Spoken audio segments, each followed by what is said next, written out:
Okay, hello again. This is Rank Carcass. This is our final episode in this extremely long but extremely enjoyable weekend. I think the main reasons this was so long is we had three players that were very, very involved in the game, and nobody ignored anything. Everything was continuously in action. There wasn't a single part of this map that was ignored except for, well, I couldn't reach Australia, but Australia was never ignored. It was always building subs. Um, Africa was busy. There's stuff moving up. The Italians were even, being a pain in the ass going down. Nothing got left alone. Every part of this map was very very busy. There was always somebody moving something, taking a buck. Except for South America. Well, except for South America, nobody did anything there. I did at one point in time do a roll for this, but when the Americans got $8 and I got nothing, I figured that was just a waste of my time to do twice. So we shut her down. So yeah, just to show you, we just finished this final turn here into the war, and yeah, the text sitting as it is here. You're welcome to go through it as you want. Let's just cover that for a second here. Advanced artillery. France had it, didn't build a thing. Italy had it, built two, and they weren't very effective. It's because they couldn't use it when it was worthwhile. Advanced mechs. Germany was building them like crazy. Heavy armor, and the Russians were building those like crazy. Jet aircraft. They were a constant pain. General hand grenade was doing a very good job using those things all over the place, especially to keep my German fleet contained. Heavy bombers, the Americans were doing a killer job with those heavy bombers. Every time they seemed to drop me a carpet bomb of 5 rows of 2s, it seemed to at least get one hit there. Sometimes 4 actually. That was a good one. Long range aircraft, the Japanese have it. Honestly, the British and the Americans were rolling steady for that. They just kept getting diced every time. Advanced submarines, that one, the Americans had built some. Americans and I believe Germany got that free with that house rule he has. Excellent house rule, by the way. It adds a lot of flavor to the game. People that or nations that normally don't build anything were building stuff that they never would normally build. It certainly added some advantage to it. The strategic rockets, it's a Russia game there on their second attempt. They had advanced anti-submarine warfare, so we let them do a free roll to something different because they don't have any convoy lines, and yeah, that was a waste of time because strategic rockets never got bought. Radar, nobody ever worked on that. Wartime economy, very handy. Unfortunately, I couldn't get it with anything. I kept rolling for it here and there, and I just never got it. The British and the Russians have it, and they did quite well with that. Let's see. Yeah, let's just put this down. I'm starting to shake my hand here. It's 11 o'clock at night, and I've been playing for 2 days and a half, plus driving all the way here from another province through the Rockies. So let's see, what else do we have? Improved shipyards, I believe, or improved factories. I believe we got Germany, Russia, Japan, and Britain up there. That's very handy when you can build 2 guys at a factory, a miner. There's improved shipyards, Japan, Germany, and the US have that. Very handy. Saves you $2 when you place a ship. Doesn't matter if it's a transport or a destroyer or a battleship. The first time you put it down, it saves you some money. All right, so we adjusted the board here. This is the total incomes that everybody had at the end of the turn, or at the end of the game here, without bonuses. So we got they had 2 partisans, turned them into a militia, and stole $2 from the Japanese and Korea. That was a great move. This is actually Turkey. We didn't have a roundel for Turkey, and these guys got eliminated from the game when Turkey became active. So we used that for them. 7 for Australia and Italy. 11 for FEC, 16 for the French, 31 for the British, 32 for Japan, 36 for Germany. Russia's at 55, and the Americans are at 63. All right, so I'm just going to angle this down a bit so we can actually look at the board now instead of looking up at the sky. Alright, so South America, nothing happened. US never got touched. Nobody crossed the Atlantic or the Pacific and got even close to the US or Canada or the South America. Britain, this is where they sit now. We've got quite the stack of stuff here. In this last turn here, there's been a lot of action. I'm trying to remember what all happened. It was so busy. So I'm just going to go through the turn order here. So Germany had hit a bunch of stuff out here and tried to stack so that they could maintain what it had and not lose any points. It also did the same thing where it had a bit of a stack here in Paris and some over here. The Americans ended up blitzing through and took that out. The Americans also on the last turn here did an amphibious assault here. It was just basically because it's the last turn trying to get my income down so I didn't have 50 bucks or more for a point, and I was already well below that, but they just kept trying anyway just to make sure, right? Let's see what else happened here. So that's it with Germany. I didn't really take anything, but I ended up losing a bunch. I took a few things here from Russia, but I ended up losing most of them. All right, then we have over here my brother Moose and his great wisdom. And this was actually a really well planned and well played move. Germany gets a $3 bonus for all of Sweden here being either neutral or Axis controlled. So he took away my $3 bonus for not owning these by landing here and gave me a $2 land zone instead. So he actually took something away, gave me something and a bunch of troops. In the long run, it knocked my income down by $1. So it was an ingenious move for someone who was trying to just take some points away. And he also managed to get everything that he would have got when we had signed the pact previously, and then moved past into Warsaw and took away Eastern Prussia from me. Let's see what else happened here. Let's go to the med here. So we had a couple of big fights in here. The British had put a fleet here. I believe last turn I hit it. So this turn, the British came down. I'm not sure if you can see all these planes the British have left, but they have these jets here. They got jets there. They got fighters and tacticals. And of course they got 3 more fighters over here in Cairo there, and all those came in here and nailed the remainder of my fleet. I had some three planes here, but I did not scramble because I knew it was a done deal. And in one round, I was dead and lost all my ships. And if I'd brought my fighters up, I would have just lost them anyway. So instead, I used my fighters to try and take this piece away from them.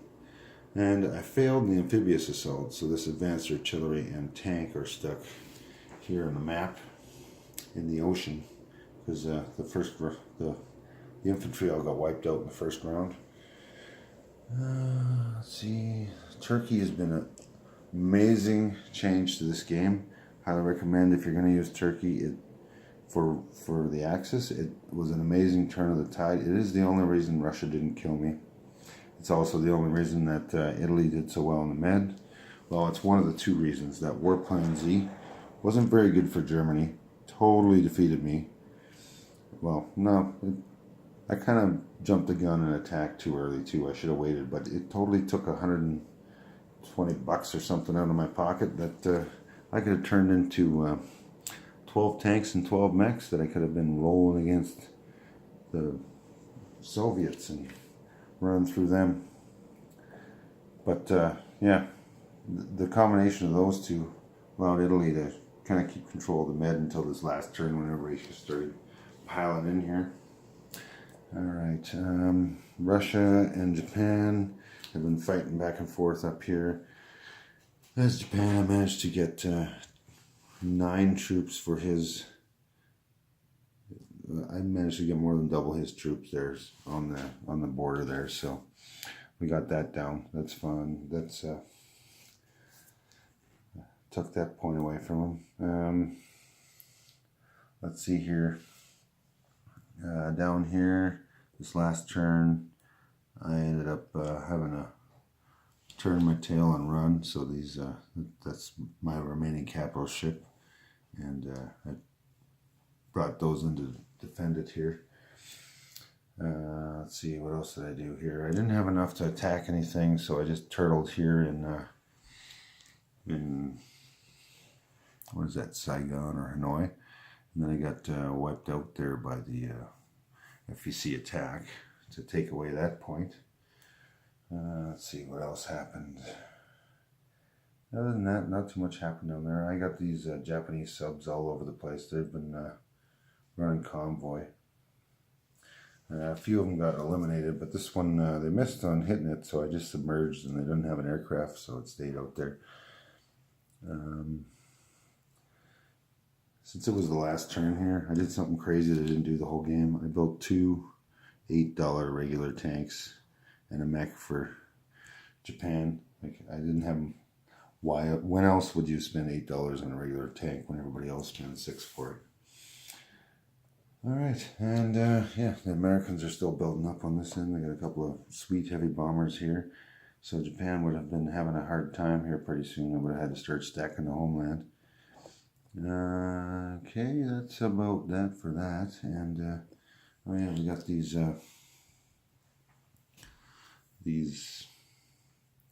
the nuclear bomb. Yeah,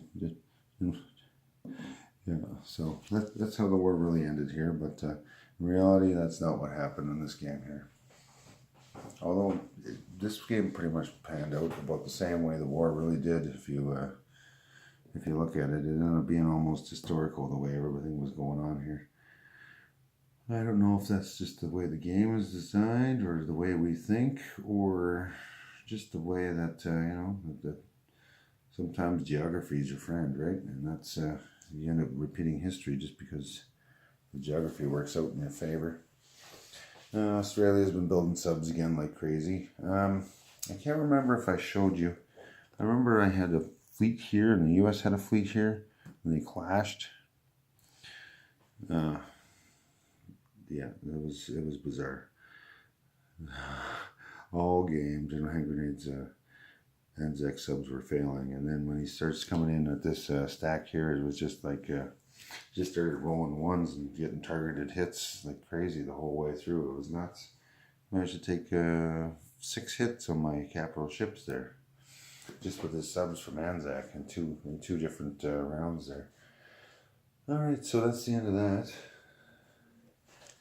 Excellent game. I'm probably sounding pretty tired because it's currently 11:30 or 12 o'clock at night. So this is our total at the end here. USA, KMT had 1 point. UK and FEC had 1. France had 0 for the total of 4 for the Allies. Russia had 7. Germany and Italy both had 1. Japan had 3 for a total of 5. And using the victory conditions, Russia was the winner with 7. Axis were second with 5, and USA had 4. And then going by the victory cities, or the capital cities of countries, if you want to go with that, it was 5 for the Allies, 4 for the Axis, and 1 for the Comintern. It's kind of a bizarre way of doing things, though. So, but yeah, I'm just gonna do a quick pan over the map, and you tell me who you think would have been the winner here.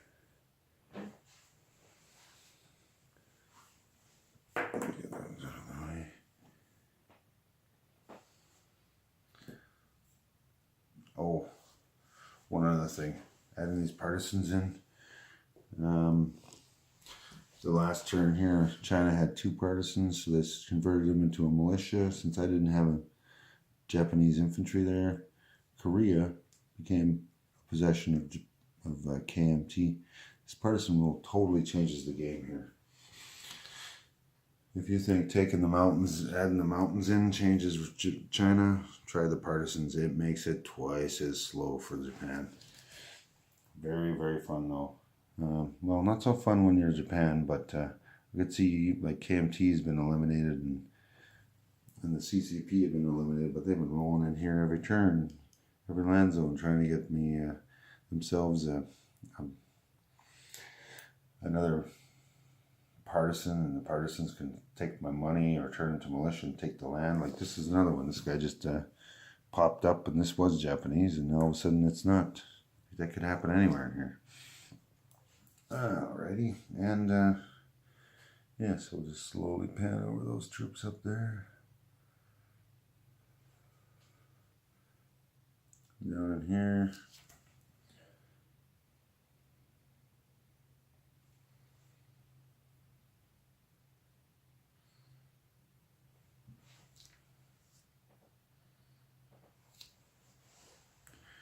A few troops down in here. There's not much left.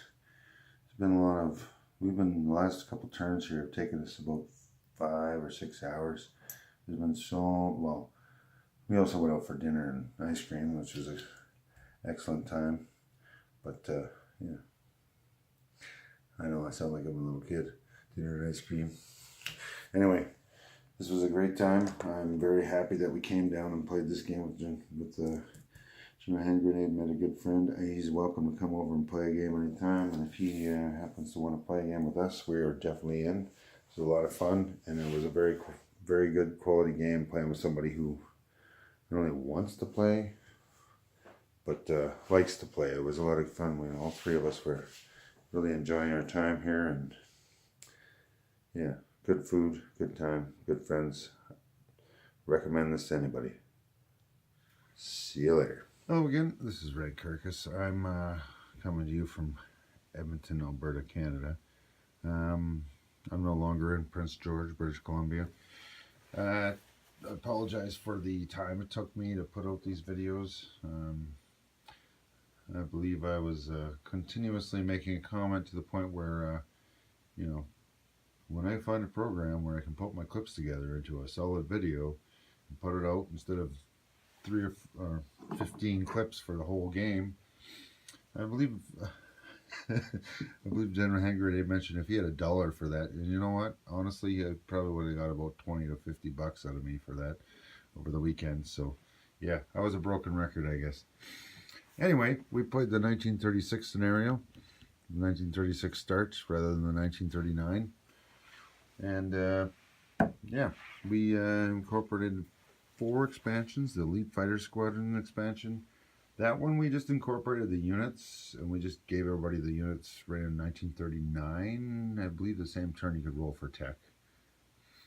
And yeah, it would have been too much information. It would have slowed us down too much reading the rules, trying to figure out what all the stipulations were as to when you got which unit and who they could fight and whatnot. So we just incorporated the units, and that was a lot of fun. It's nice having extra units in there. And speaking of extra units, War Plan Z. General Hand Grenade had the sculpts for all these units off of Shapeways. And just like the other sculpts you can get from historical board gaming, they had all the on the bottom of the sculpts they had the printout detailing what unit was what. Now I don't have too many of them, but I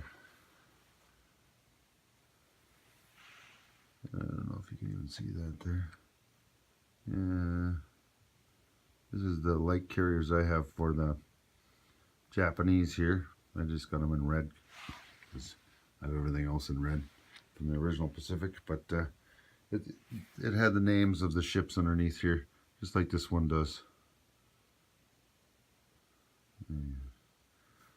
It said H-39 or P class or O class or M class. I can't remember all of them, but yeah, they were all on the bottom of the ships. That way, if you had any confusion as to what is that, just flip the ship over and it'll tell you. All right, had a lot of fun. Now, here's the H-44 for an example, and you notice that this has got the cost split out, but then it's got the Axis and Allies 1940 cost is just a single $36, which is the same money. It just doesn't split it up into turns. Now the problem we had with this setup here, let's take a look at the H39. You'll see that, well, it says 44, but it's really the 39. Attack 8, defense 8, move 3, cost 21. Well, it's a 4-turn ship build, so we had to just kind of figure out, okay, 6, and then 3 turns at 5 for 4 turns total, right? So we had a few issues with that. Same thing with the P class cruiser and the O class, right? So just a couple of options there. So yeah, figure that out before you start playing. Part of the problem I had, I wanted to build the big ships here, right? The battleships, the cruisers, the carrier, the light carrier, right? And I wanted to build the tech for the improved shipyards. Now the reason for that is here. Let's just zoom in on Europe here a little bit. Europe and the Med. There you go. All right. Oh, we don't need the whole Med. The Atlantic wouldn't hurt. All right. So part of the reason with what was all going on is I wanted to have a German shipyard here. Now there's a shipyard here, but that's part of the Vichy capital, right? So as Germany, my plan with War Plan Z was to place most of my ships here. However, I left myself open for an attack I didn't even see coming, and the French came up and nailed me there and took out my, and also out of Paris, and took out most of my tanks and mechs. And then later turns after the Vichy France was created, I got nailed there again, so I lost it. And at that point in time, I was pretty much to the point where I was forced to either abandon the plan or just finish off the big ships and place them on the map. So they got placed up here in the Baltic Sea there. But the plan was to have them in here. That way they could assist the Italian fleet in running the Med. And from here come out, take Gibraltar, lock down the Med. Right, that was the plan. Didn't work, obviously, in this game. Instead, they were up here. But in some ways, they helped because they nailed down the British fleet in the English Channel. And they were using the air base in London and the air base in Liverpool, with both connected to Sea Zone 25 in the English Channel here. So he had a 6-plane scramble set up, 3 at each, that would defend himself. So for that reason, I never did attack him until when I finally did. And it was kind of like a Hail Mary, let's see what happens, because I needed something to turn the tide, because the Americans were coming across the Atlantic. Now, if he didn't stay up here, this fleet would have been out for the Germans. I would have been harassing with landings up here, possibly landings over in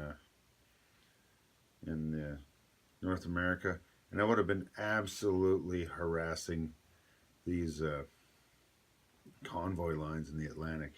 So he did an excellent job of staying up here and keeping this fleet pinned down. One thing I ended up using it for is a couple of amphibious assaults against the Russians there. But by having this fleet nailed down for the British up here, it did in some ways allow the Italians to last a lot longer and have kind of a free reign. Managed to take out one of the fleets before the other fleet from the British and Mediterranean fleet, before the fleet from the FAC arrived. So that was that one expansion. Not horrible, but if you're going to do that, as Germany, you need units to attack France, Poland, and then you need more units to attack Russia. You need a lot of ground units. So if you are going to do the War Plan Z, don't do what I did. Don't attack in the first turn of 1939. Wait an extra turn or two. Do it late 39, 1940, 40, early 40, late 40. That'll give you a couple extra builds to build some land units. That way you got enough tanks and whatnot that you can easily wipe out France and then take out Poland. I didn't have enough troops for that, and that was my downfall from the start. And that I could have prevented that by just delay my attack for a turn or two. It would have also limited the income that the Allies were making for 1 or 2 extra turns, which would have been handy.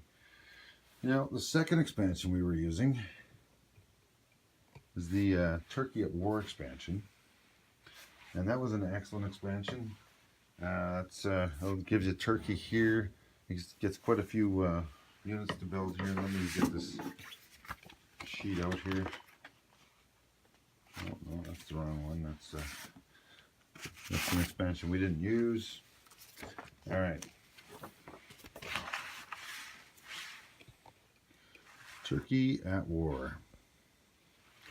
Now, I'm not going to go over the whole expansion, but let's just look at this sheet here with the place units. Now, in the basic place units, you get about the same as what's here. You actually don't get quite as much though, right? Now, every year in January, you place more units. So over these 3 years, you place an additional 6 infantry in Istanbul. Then in 1940, you get a free fighter and a medium bomber along with an infantry and cars right over here, right on the Russian border. There we go. So you get 6 additional infantry here, and then in 1940 you get a fighter, medium bomber here, and an extra infantry here. 41 you get an extra infantry here, and then 42 in every turn after you get an extra infantry here and a destroyer right here. Handy. Now, the Axis got it in this game, which was excellent for me because it allowed the Air Force here to assist the Italians in the Med against the British fleet, and it allowed me to open up an additional front here on the Russians, because the Russians were just rolling in on Germany, and I needed something to pull some of their units back so they didn't put the full court press on the Germans there. Now, I would love to see this where it becomes French controlled. I would love to see it also where it becomes Russian controlled, just to see how that can affect the dynamics of the game. Because having this as Axis controlled totally changed the Med and the Middle East. It put a whole new dynamic in the game. I will definitely play with that expansion again. Loved it. Now, I'm just going to pan over here to China, because I believe if you watch my video, you'll notice there was a whole bunch of comments about Partisans. Now, in Manchuria, Korea, and all of China, no matter who owns it originally, the CCP, the communists, and the KMT, the American-controlled nationalists, both get to roll for a partisan in every place. I can't remember how it is. I believe it's an 11 or a 12. One goes to one goes to the other. The KMT were also rolling for partisans in Vietnam here, Hanoi and Saigon. Yeah, including Formosa and Hainan Island. It was nuts. And if you add up all these places, there's about 20 places that if I didn't leave an infantry behind as Japan, if they got 2 partisans in there, they could turn it into a militia and just take the thing away from me. No, the partisans were difficult to get rid of. I could attack them for 1 turn if I failed to get them, but only with my infantry class units. If I failed to get them, then they basically just faded away, similar to a submerging. So, for the most part, they just ended up raiding my income. And I know for sure 1 turn there I lost the income of a destroyer and a marine. And over the course of the whole game, they must have taken at least $50 from the Japanese, in addition to holding about 15 to 20 infantry hostage in China, in Manchuria, and Korea. Those 15 to 20 infantry would have been very handy down here fighting against the FEC, but I couldn't use them here. I had to leave them in China because all my occupied zones were having these partisans spring up.